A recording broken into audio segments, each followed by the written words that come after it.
안녕하세요, 노마다입니다.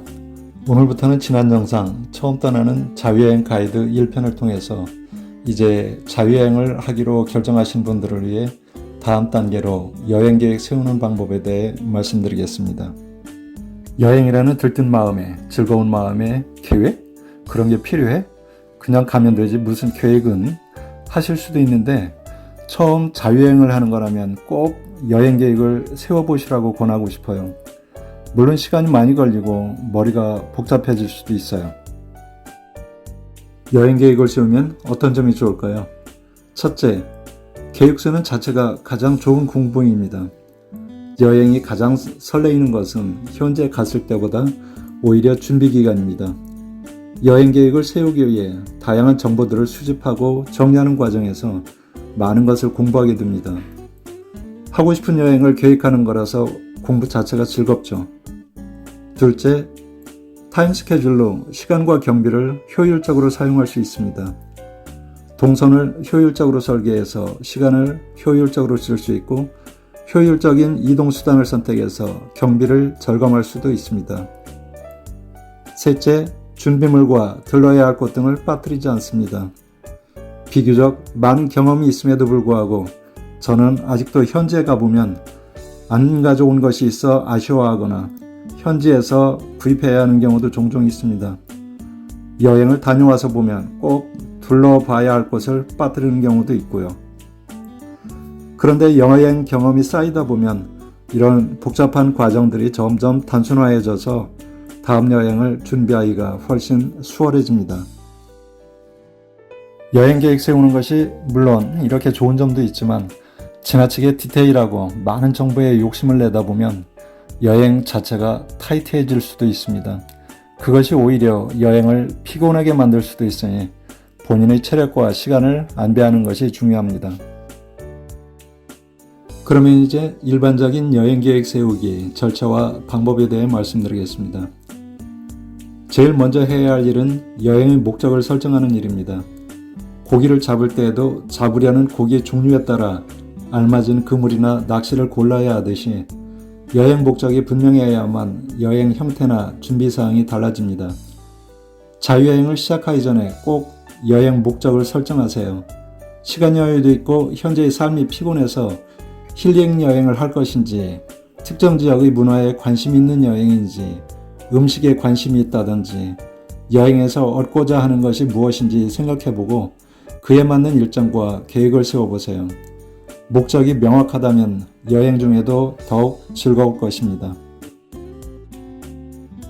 여행 목적이 결정되었다면 목적에 가장 적합한 지역과 여행 루트를 선택해야 합니다. 처음 자유여행을 떠나는 사람이 지역을 선택할 때 유용하게 활용할 수 있는 것은 각 여행사의 여행 상품을 분석해보는 것도 추천할 만합니다.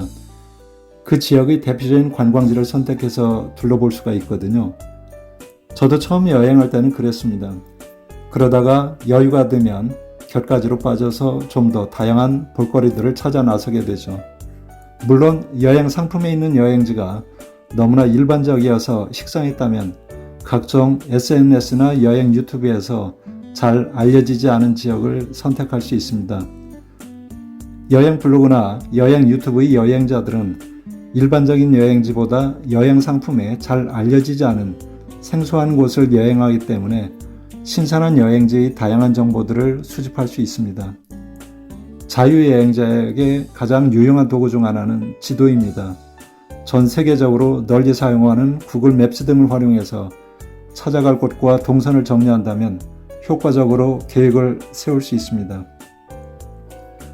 여행지에 도착한 후 현지인들과 대화하며 그들의 추천도 들어보세요.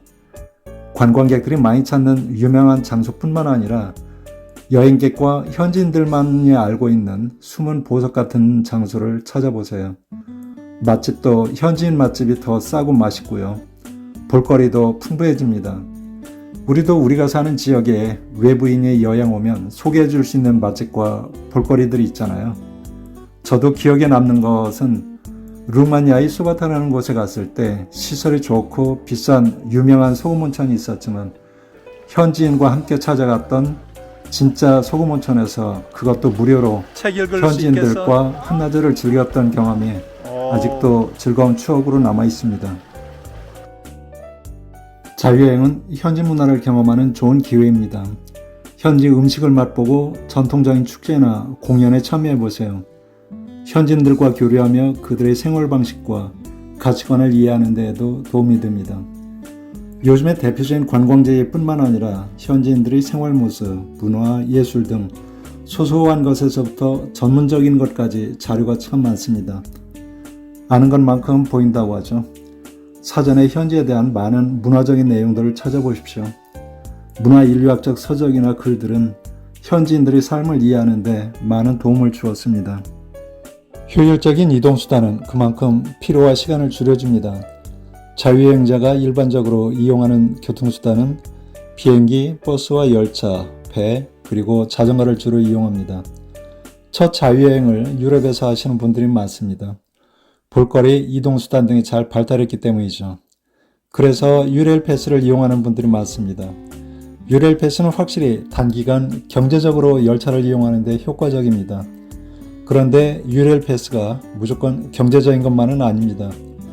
기차가 가지 못하는 곳도 많고 정해진 기간 내에 사용해야 한다는 제한 때문에 한 곳에 충분히 머물지 못하고 계속 이동하는 경우 오히려 수박 겉핥기식이 될 수도 있습니다.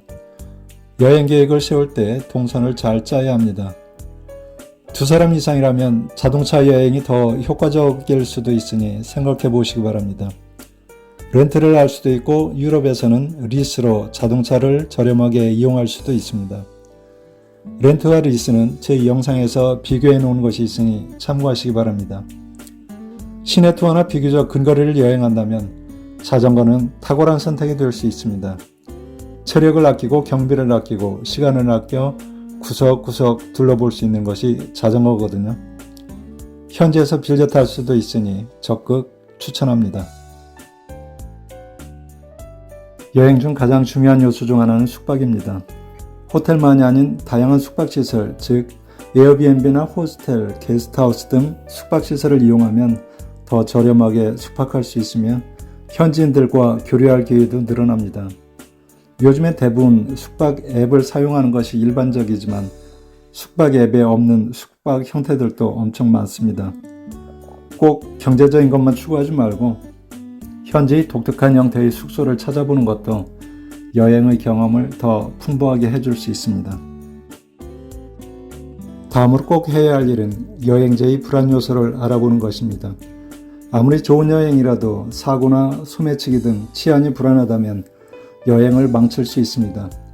불안 요소로는 각종 사고, 질병, 소매치기, 항공기 결항 및 지연 등이 발생할 수 있습니다. 이에 대한 대처법도 꼭 사전에 조사하셔야 합니다.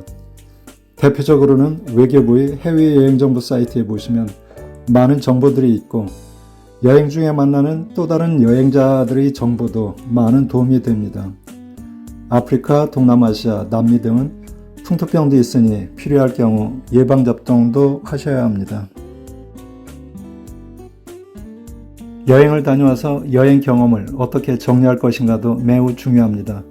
잘 정리된 여행은 오래오래 좋은 추억으로 기억될 것입니다. 기억의 망각곡선은 시간이 지날수록 급격히 저하됩니다.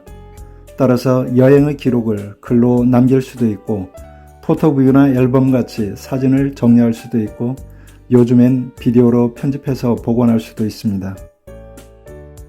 지금까지 일반적인 여행 계획 절차에 대해 말씀드렸는데요. 앞으로는 좀 더 디테일한 부분들을 어떻게 준비하고 실행할 것인지에 대해 말씀드리겠습니다. 여행 계획을 세워보는 것은 자유여행에서 더욱 즐거운 경험을 만들어줄 것입니다.